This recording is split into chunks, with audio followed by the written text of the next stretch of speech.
Welcome to today's episode of Locked On Flames, where we're going to dive into who I think re-signs and who hits the open market come July 1st.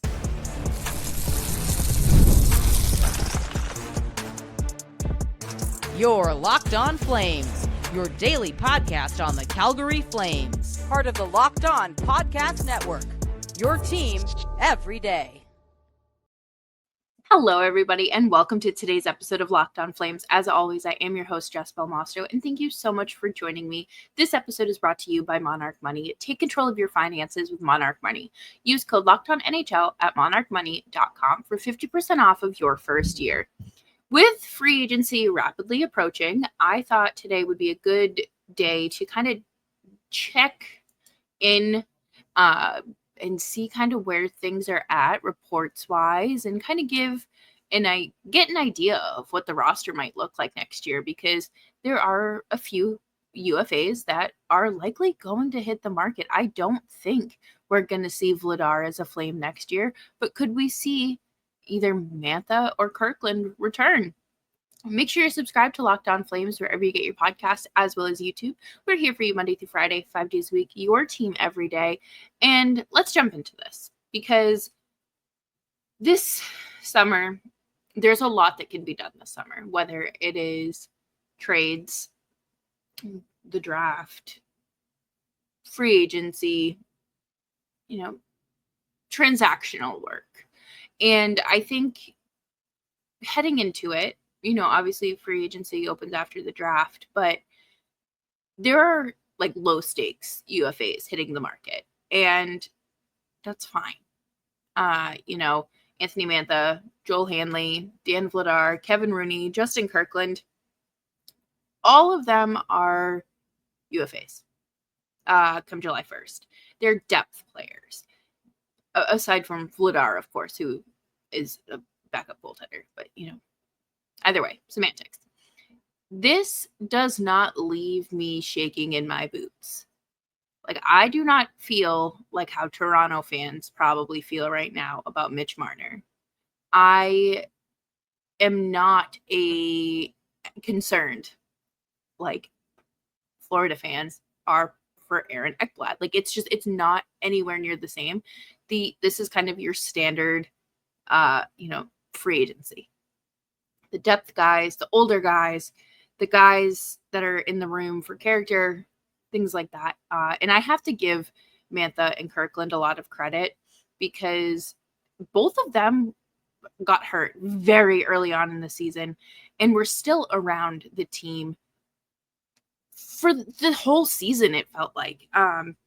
There would be post-game reactions from the locker room when Huska would go in and Backlund would give his little post-game speech, and you would see those two in the corner gapping it up.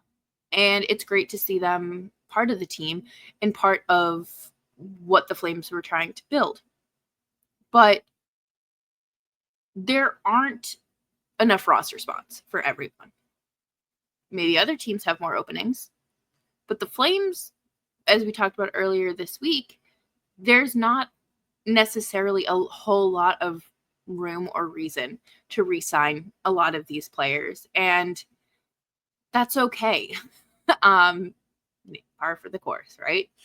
And like I mentioned a few minutes ago, this isn't like a few seasons ago where you had to worry about, Elias Lindholm, Chris Tanev, Noah Hanifin, Nikita Zadorov. Like, it was nothing like that. And it's just moving on from these guys just means there's more room, and holding on to them means you're likely just going to see the same result. And with Mantha's injury allowed Matt Coronado to slide into the lineup and have the season he had. Are you willing to take away somebody else's roster spot for Anthony Mantha? To me, that doesn't make much sense. And you're not strapped for cap space. This isn't a few years ago now at this point where you had $6 million in cap space, or $16 million in cap space, and you still have Lucic's contract on the books. you're, fighting tooth and nail to bring in players, but you can only do it at the league minimum. So, what players are you actually bringing in besides more depth guys like Trevor Lewis and Nick Ritchie? Like, that wasn't the move. And it absolutely does not have to be the move this season either, because they have a lot of room to play with. They have about $28 million. That is an astronomical number. And they don't have many roster spots available. They just don't. We talked about it earlier this week. Where is Sam Honzik going to potentially play in this lineup? What is going to happen with Yan Kuznetsov and Ilya Solyov? Where are these guys going? If Joel Hanley resigns, you're taking up his spot. You don't have a need really for that sounds really bad. You have a need for veteran players, but you already have enough of those right now. Let's focus on integrating some of these names that have been in your system for years and years and years, have played a few NHL games, and just haven't been able to crack a full-time spot because of, this player comes back from injury and they're not needed anymore. It's time. Unfortunately, you can't keep everyone. And based on the sounds of it, which we're going to talk about a little bit later, there are some players that are likely hitting the market, and they probably already played their last game as a Flame. But coming up next on Locked On Flames, we're going to talk about Dan Vladar, because this is a very interesting situation, because could he go find a job with another team, a starting role as another team, or could he continue as a backup goaltender, especially in an organization like Calgary?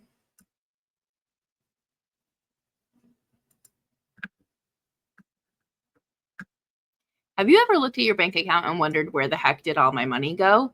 Yeah, me too. Between dining out, online shopping, and entertainment, it is very easy to lose track of all of it. That's where Monarch Money comes in, your personal CFO, giving you full visibility and control over your finances. Monarch Money isn't just a budgeting app, it is a complete financial command center. You can track all of your accounts, investments, and spending all in one place, just stop managing your money and start building wealth. I like that it is super easy to collaborate with my partner, because you can track shared accounts, personal accounts, set goals, and stay on the same page without the stress. So if you need help budgeting, Monarch Money may be the app for you. Take control of your finances with Monarch Money. Use code LOCKEDONNHL at monarchmoney.com for 50% off of your first year. That's monarchmoney.com. Code LOCKEDONNHL for half off of your first year.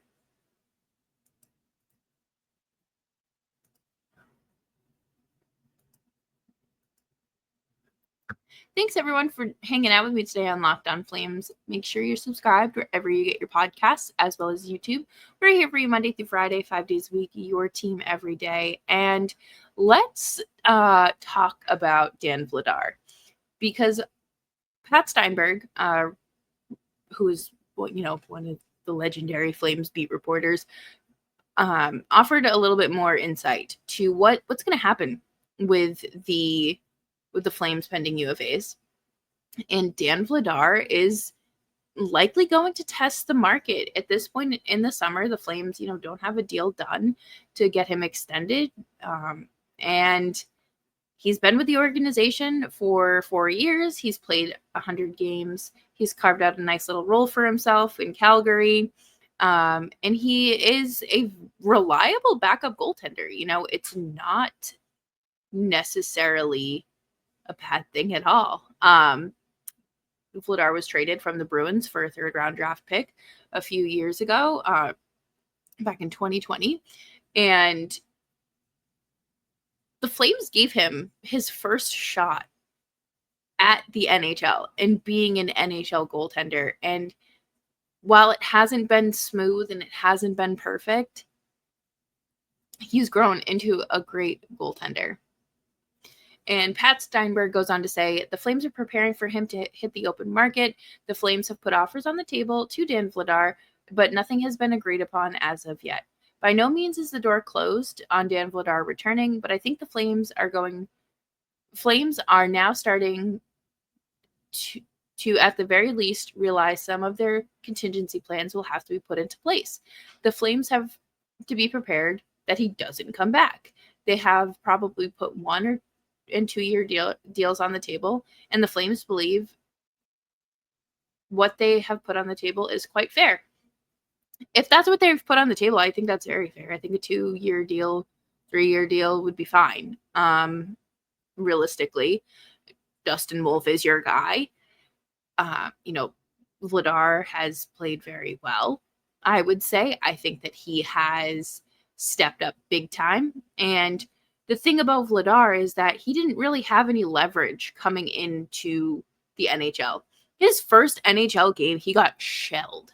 It was in the bubble. It was a playoff game. And I believe Tuukka Rask had let up like 5 goals. And Bruce Cassidy said, get in there, kid. You're going. His first NHL appearance. And it ended up being like an 8-0 game. And, that's a very humbling experience. But that also means it can only go up from there. And I think that he has obviously come a very long way. He has proved himself as a backup goaltender. But I don't think that he necessarily is a starting goaltender. He may be a 1A, or a 1B in a 1A situation, 1A, 1B situation, but it just doesn't make any sense. To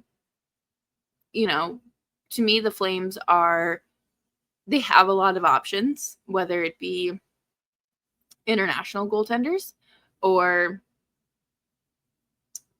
their players in their system already. Like, could they call up Devin Cooley?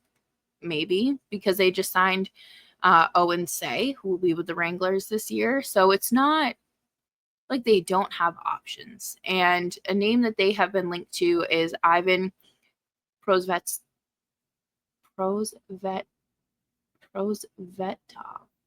I can't talk today. I'm sorry. It's Friday. I may need another cup of coffee. And the Flames are in the mix with him as well. The Flames do not have any plans to re-sign Kevin Rooney. He has been their 4th-line center for the last 3 years. And Pat had this to say. I think Kevin Rooney is going to walk. That one seems the most cut and dry so far. Rooney will be hitting the free agent market, and the Flames will be looking for another number 4 center. So that is very honest. That is very blunt. There is no gray area there. There's almost no chance that Rooney's coming back next season, and the Flames are going to have to figure out who their 4th-line center is going to be. And it sounds like the Flames are very interested in re-signing Justin Kirkland, who filled Rooney's role while Rooney was out with a concussion after the first game of the season. And then for a little bit, it felt like there was going to be a little bit of a competition for that 4th-line spot. And then Justin Kirkland tore his ACL. So that spot automatically, was won back by Rooney. But I think that makes the most sense. If you can get a little bit younger of a guy in there who has more offensive upside to it stinks when, strong penalty killer has to go, but at the end of the day, you can't bring them all back. And I just mentioned Justin Kirkland, and we'll talk about him a little bit later, but it sounds like that is very likely going to be a re-signing situation. So that is something to keep your eyes on as well. And Joel Hanley is also likely hitting the market. I thought the Flames were going to trade him at the deadline when he had the most value. Now, I'm not saying he was going to garner a first-round pick by any means, but to me, Joel Hanley would have been a nice addition as a depth defenseman on a playoff team. He went from a 7th, 8th defenseman to a top 4 pairing defenseman. Now, granted, that does say a lot about the Flames' depth, but he played well. He stepped up as a 33-year-old, and the Flames got him on waivers. It was very easy. It's very confusing to me why they didn't at least try to trade him. I think because they thought they were making the playoffs, which, I mean, it was likely, or it was a possibility. But he's 33 years old, has been nothing but a depth defenseman for his whole career. Maybe they bring him back for a season and then trade him. I don't know. To me, it's silly to let him go for nothing, but it's not necessarily the dumbest thing I've seen. And Pat Steinberg says he's never had more leverage than now as an unrestricted free agent. I think he can get a multi-year deal from another team. I feel like a 33-year-old defenseman, probably you can shake his hand and say, hey, thanks for everything. Good luck wherever you go. We hope you get a big contract. We want to leave the door open for Kuznetsov and Solyov or Grushnikov, or maybe look at acquiring another left side defenseman who is a little younger. Makes sense. I mean, again, the Flames have to work on integrating younger players. So thank you, Joel Hanley. Great feel-good story. But at the end of the day, the Flames just don't need another 7th or 8th defenseman.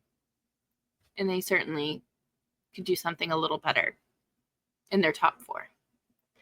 But coming up next, we're going to talk about Justin Kirkland and just his story as a whole and how miraculous it is that he's still here and playing hockey.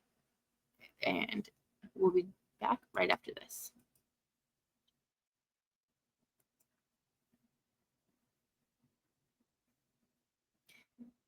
Thank you, everyone, for hanging out with me today on Locked On Flames. Make sure you're following me on Twitter and Blue Sky at Jess Belmosto. So a few years ago, Justin Kirkland was in a very severe accident on his way to the Honda Center. It was a very bad crash. Very, very, very bad.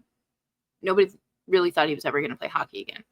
And with a lot of hard work and determination, he recovered and found himself in Calgary. And I think, this fit makes a lot of sense for a few different reasons. He's a cheaper option, great depth option, and the underdog story with him. I think that's very easy to point out. I think that Justin Kirkland does kind of embody what it means to be a Flame and what it means to use that hard work and determination and every ounce of motivation to get back to where you want to be and prove that you deserve to be there. And, his ACL injury in November really stunk. It wasn't fair at all. Him and Mantha went down around like within days of each other, if I remember correctly. But he was playing a lot in the AHL, pretty much a career AHLer, and then found a spot on the Flames' 4th line, and he was good. You know what? I will say he brought a lot of fun to the locker room. I think that, just the Kirkland signature in a shootout, which won 2 shootouts, is great. I think that, that's something that players, if the Flames are going to shoot out, at least you have that to look forward to. So I think with him sticking around Calgary